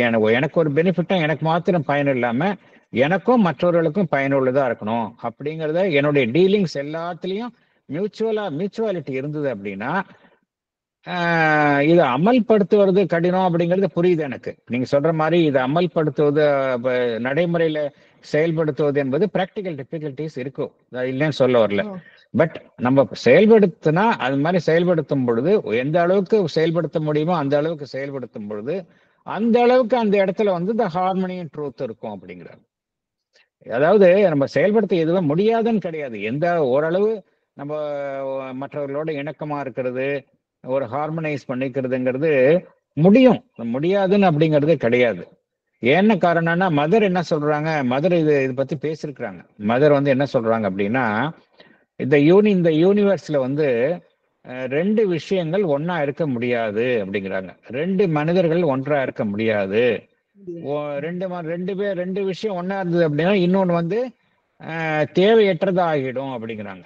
இந்த யூனிவர்ஸ்ல எப்படி கிரியேஷன் உருவாயிருக்கு அப்படின்னா கம்பல்சரியா கட்டாயமா ஒண்ணு வந்து இன்னொன்னுல இருந்து மாறுபட்டதாகத்தான் இருக்கணும். அப்படித்தான் இந்த கிரியேஷன் உருவாகி இருக்கு, அப்படித்தான் மனிதர்கள் இருப்பாங்க. உணர்வு நிலையும் பாத்தீங்கன்னா ரெண்டு கான்சியஸ்னஸ் ஒன்னா இருக்காது அப்படிங்கிறாங்க. அப்படி இருக்கிற நிலையில வந்து நம்ம வந்து இதனால ஐடென்டிட்டி வந்து நம்ம வந்து ஒருத்தரோட ஒரே மாதிரி ஒருத்தர் இருக்கு ஐடென்டிட்டில இருக்குங்கிறது சாத்தியம் இல்லை. அதுக்காக வந்து சண்டை போட்டு இருக்கணும் அப்படிங்கிறது அவசியம் கிடையாது. நம்ம ஹார்மனைஸ் பண்ணிக்கலாம் அப்படிங்கிறாங்க. மதர் என்ன சொல்றாங்க, யூ கேன் ஸ்டில் ஹார்மனைஸ், மற்றவர்களோட நம்ம ஹார்மனைஸ் பண்ணி இருக்கணும் அப்படிங்கிறாங்க. Even though there are differing perceptions you can still harmonise அப்படிங்கிறாங்க. அதனால நமக்கு எது நல்லதோ மற்றவர்களுக்கு நல்லதா இல்லாம இருக்கலாம், நம்ம ஸ்டில் ஹார்மனியோட இருக்கிறது சாத்தியம் அப்படிங்கிறாங்க. அப்ப இந்த மியூச்சுவாலிட்டி அப்படிங்கிறது பகவான் சொல்ற மியூச்சுவாலிட்டி அப்படிங்கிறது வந்துடும், தானாவே வந்துடும் அதுல. ஆமா, அது முயற்சி பண்ண எல்லாத்துக்கும் ஒர்க் பண்ணாதான் வரும் இல்லையா? நிறைய விட்டு கொடுக்கணும். நம்ம என்ன யூஸ்வலி ஹியூமன் பீயிங்ஸ் வந்து நம்மளோட ஈகோவை சார்ந்துதான் நம்ம இருக்கிறோம் இல்லையா? எல்லாமே ஈகோ சென்ட்ரிக்கா இருக்கிறோம். அதுல இருந்து வெளியே வந்தோம் அப்படின்னா எல்லாமே சாத்தியம் தான்.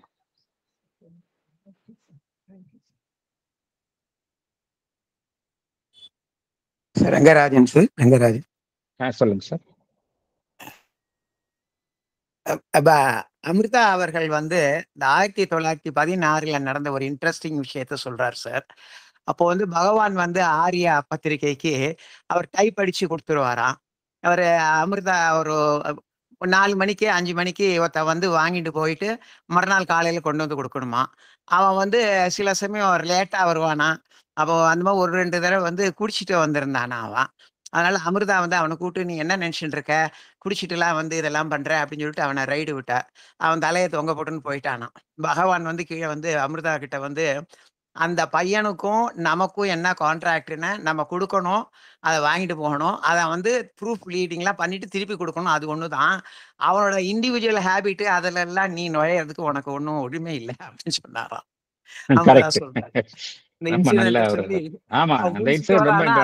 அவனோட இண்டிவிஜுவல் இதுல போய் நீ ஏன் இது பண்ற, நம்ம ரெண்டு பேரும் என்ன கான்ட்ராக்டோ அதோட போயிடும் அப்படிங்கிறார். ரொம்ப இன்ட்ரெஸ்டிங் இன்சிடென்ட் அமிர்தா நோட் பண்றாரு.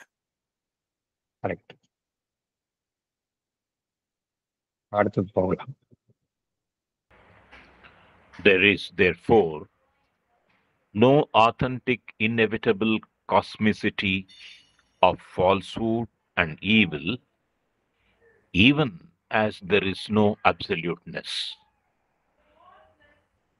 They are circumstances or results that arise only at a certain stage, when separativeness culminates in opposition and ignorance, in a positive unconsciousness of knowledge, and a resultant wrong consciousness and wrong knowledge, with its content of wrong will, wrong feeling, wrong action, and wrong reaction. Therefore, there is no authentic, inevitable presence of falsehood and evil in the cosmos. There is no absoluteness about them either. They are the circumstances and results that arise only at a certain state when separativeness culminates in opposition ignorance culminates in a positive unconsciousness of knowledge. This results in wrong consciousness and wrong knowledge with its content of wrong will, wrong feeling, wrong action, and wrong reaction. Thank you, sir. Thank you. இப்போ பொதுவா நெகட்டிவா பேசுறவங்களும் இருக்கிறாங்க, பாசிட்டிவா சொல்றவங்களும் இருப்பாங்க. சில பேர் கேட்டா உலகமே இப்படித்தான், உலகம் வந்து அழிய போகுது, எங்க பார்த்தாலும் வன்முறை கொடுமை, உலகம் இப்படிதான் இருக்கும் அப்படின்னு ஒரு ரொம்ப ஒரு they will paint a very bad picture. அது அவங்க பேசுறதெல்லாம் நம்ம கேட்டோம் அப்படின்னா என்ன தோணும் அப்படின்னா, இந்த உலகத்துல வந்து தீமைதான் மேலோங்கி இருக்கு, பொய்மைதான் மேலோங்கி இருக்கு, நன்மை இதெல்லாம் உண்மை எதுவுமே காண முடிவதில்லை அப்படிங்கிற ஒரு எண்ணம் தோன்றும்.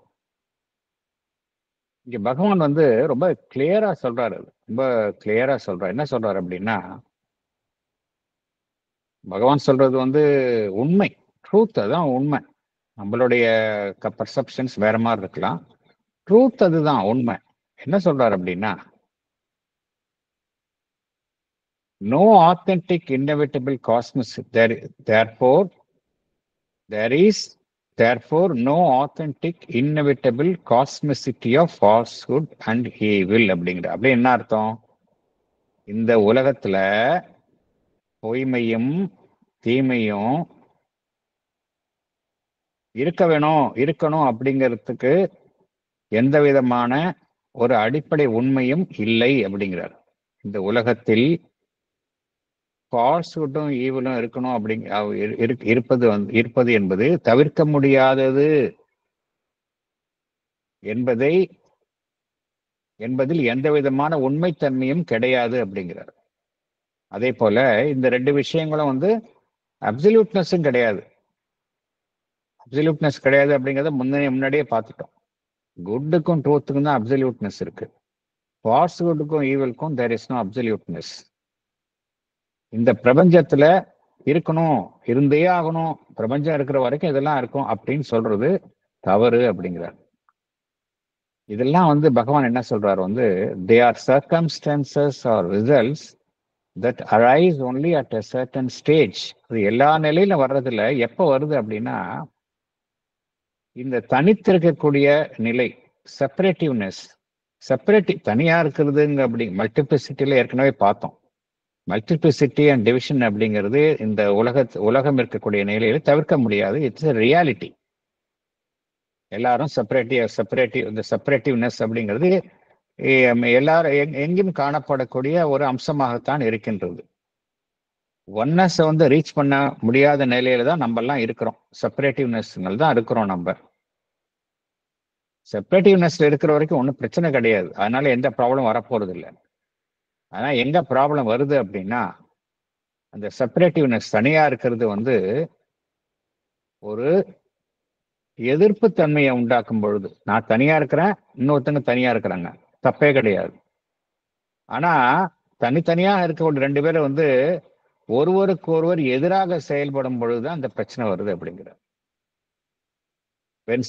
அது எல்லா நிலைமையிலும் வருதா என்ன? எல்லா நிலைமையிலும் வர்றதில்லை. எங்கெங்கெல்லாம் அந்த மாதிரி அது வந்து அந்த செப்பரேட்டிவ்னஸ் வந்து அப்போசிஷனா மாறுதோ அங்கதான் அந்த ப்ராப்ளம் வருது.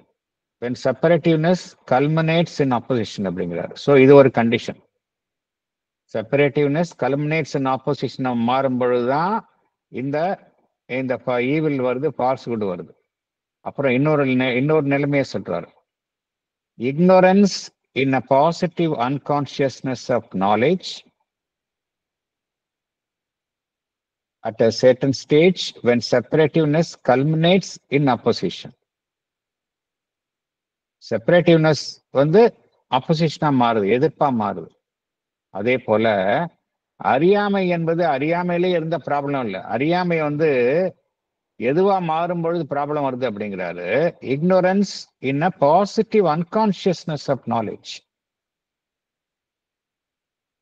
சற்றும் உணர்வற்ற நிலை, பாசிட்டிவ் அன்கான்சியஸ்னஸ் ஆஃப் சற்றும் ஒரு கான்சியஸ்னஸே பாசிட்டிவ் அன்கான்சியஸ்னஸ் ஆஃப் நாலேஜ்.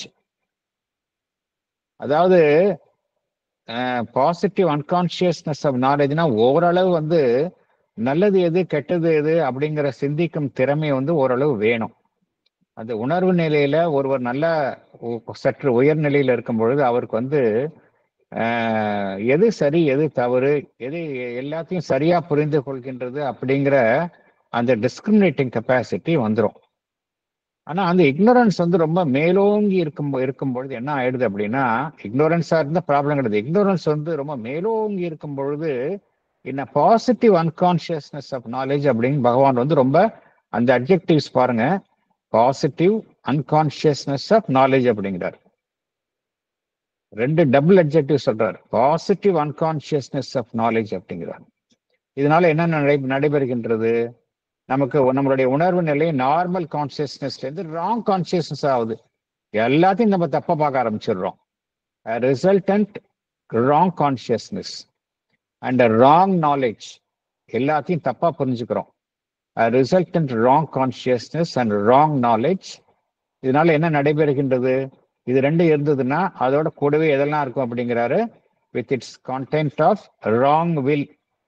எனக்கு யாரை பத்தி நல்லது செய்யணும்னு நினைக்க நல்ல எண்ணமே இருக்காது, எனக்கு யாரை பத்தி நல்ல எண்ணமே இருக்காது. With its content of wrong will, wrong feeling, எல்லார பத்தியும் ஒரு நல்ல உணர்வை சிந்தனையே இருக்காது, ராங் ஃபீலிங். ராங் ஆக்ஷன், என்னுடைய செயல்பாடுகள் எல்லாமே தவறான செயல்பாடுகளா இருக்கும். ராங் ரியாக்ஷன், மற்றவர்கள் செய்வதற்கு எல்லாத்துக்கும் நான் வந்து எதிராக செயல்படுவேன். ரொம்ப எக்ஸ்ட்ரீம் கேஸ் எல்லாம் தான் பகவான் கூறுகின்றார். நார்மலா இருக்காது அப்படிங்கிறார். பகவான் சொல்றது நம்ம சரியா புரிஞ்சுக்கணும். பிரபஞ்சத்துல வந்து இந்த ஃபால்ஸ்ஹுட்டும் ஈவனும் வந்து தவிர்க்க முடியாதது அல்ல. அவைகளுக்கென்று ஒரு அப்சல்யூட்னஸ் இருந்தே ஆகணும். அது அது அது எப்படி இருந்தாலும் அடிப்படையிலே இப்படிதான் இருக்குங்கிறது சொல்ல முடியாது. அது எந்தெந்த சூழ்நிலையில உருவாகுது அப்படின்னா, ஒரு நிலையில the separativeness வந்து culminates in opposition. Ignorance வந்து positive unconsciousness of knowledge. அதனால தவறான உணர்வு நிலை வருது, தவறான knowledge, wrong consciousness and wrong knowledge வருது. அதனால ஒரு wrong will, wrong feeling, wrong action, wrong reaction இதெல்லாம் வருது அப்படிங்கிறார். அதனால பகவான் என்ன சொல்றாரு, இதெல்லாம் இது நாம் கிடையாது. நாம் வந்து ஃபால்ஸ்ஹுட்டும் ஈவன் வந்து உலகத்துல நாம் கிடையாது. திருப்பி அதான் பகவான் சொல்றாரு. ஃபால்ஸ்ஹுட்டும் ஈவனும் நார்மா இருந்தது அப்படின்னா உலகம் வந்து அழிஞ்சிருக்கும், என்னைக்கோ அழிஞ்சிருக்கும். அப்கோர்ஸ் வேர்ல்டு வார் வருது போகுது, நிறைய உலகம் தோன்றிய நாள்ல இருந்து பார்த்தோம் அப்படின்னா எண்ணற்ற போர்கள், எண்ணற்ற இதெல்லாம் நடைபெற்று கொண்டிருக்கின்றது. ஒரு மனிதன் இன்னொரு மனிதனுக்கு எதிராக அவன் தொடுக்கும் எதிரான செயல்பாடுகள் நடந்துட்டு தான் இருக்கு. ஆனா இதெல்லாம் வந்து நார்ம்ஸ் கிடையாது, மெஜாரிட்டி அப்படி இல்லை அப்படின்னு தான் சொல்றாரு. there is no authentic inevitable cosmicity of falsehood and evil அப்படிங்கிறார். even as there is no absoluteness. அப்படி இருந்தது அப்படின்னா இந்த உலகம் வந்து யாருமே இருக்க முடியாது. உலகம் என்னைக்கும் அழிஞ்சிருக்கும், ஒருத்தர் சண்டை போட்டு அழிச்சிட்டே இருப்பாங்க. பட் அது நாம் இல்லை அப்படின்னு தான் சொல்றோம். எக்ஸ்ட்ரீம் கேஸ்ல எங்கெல்லாம் இந்த செப்பரேட்டிவ்னஸ் வந்து இக்னோரன்ஸும் எக்ஸ்ட்ரீமா அது போகுதோ அப்பதான் இதெல்லாம் வருது அப்படிங்கிறார். நம்ம ஐ திங்க் இதோட நம்ம கம்ப்ளீட் பண்ணிக்கலாம். இன்னும் 2 பேராகிராஃப் நம்ம அடுத்த இதுல பார்க்கலாம். ஏன்னா ரொம்ப இன்ட்ரெஸ்டிங் விஷயம் எல்லாம் பகவான் டிஸ்கஸ் பண்றாரு. நம்ம இது ஒரு நெடிய paragraph and it requires lot of contemplation. நம்ம லைஃபுக்கு ரொம்ப வாழ்விற்கு தேவையானது. நம்ம பொறுமையா போடலாங்க, அவசரப்பட வேண்டாம். நம்ம நெக்ஸ்ட் செஷன்ல நம்ம மீதி உள்ள போர்ஷன் நம்ம பார்க்கலாம்.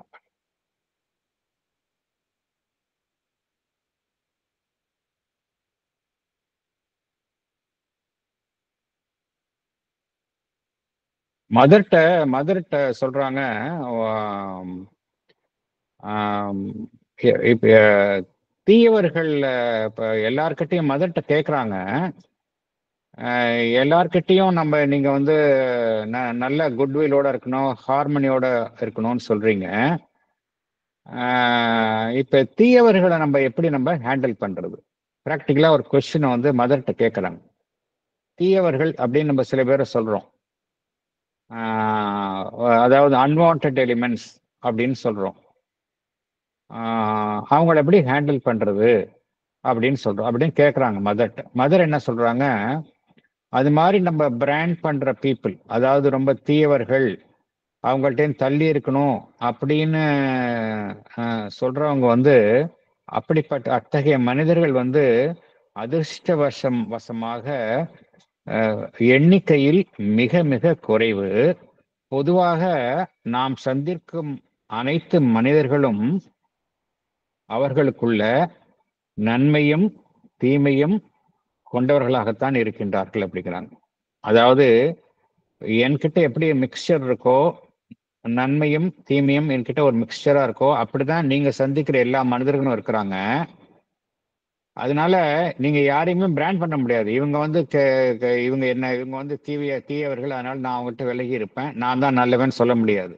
உங்ககிட்ட எப்படி என்கிட்ட எப்படி நல்ல குணங்களும் இருக்கு, தீய குணங்களும் இருக்கோ, அது போலதான் எல்லாருமே வந்து மிக்சரா தான் இருக்கிறாங்க. எக்ஸ்ட்ரீம் கேஸ்ல இருக்கிறவங்கள்ட்ட நீங்க ஜாக்கிரதையா இருங்க, அதுல இருக்கணும், அதுதான் புத்திசாலித்தனம், அதுல ஒன்றும் தப்பு கிடையாது. ஃபார்ச்சுனேட்லி அது மாதிரி இருக்கிறவங்க எல்லாம் ரொம்ப கம்மி அப்படிங்கிறாங்க மதர்.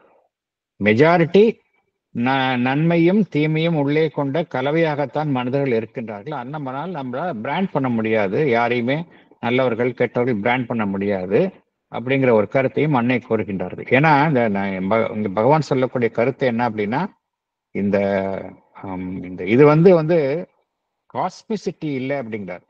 பிரபஞ்சத்துல வந்து இந்த ஃபால்ஸ்ஹுட்டும் இதுவும் வந்து தவிர்க்க முடியாத விஷயங்கள் இல்லை அப்படிங்கிறது தான் வந்து பகவான் வந்து உறுதியாக கூறுகின்றார். Sir yes madam.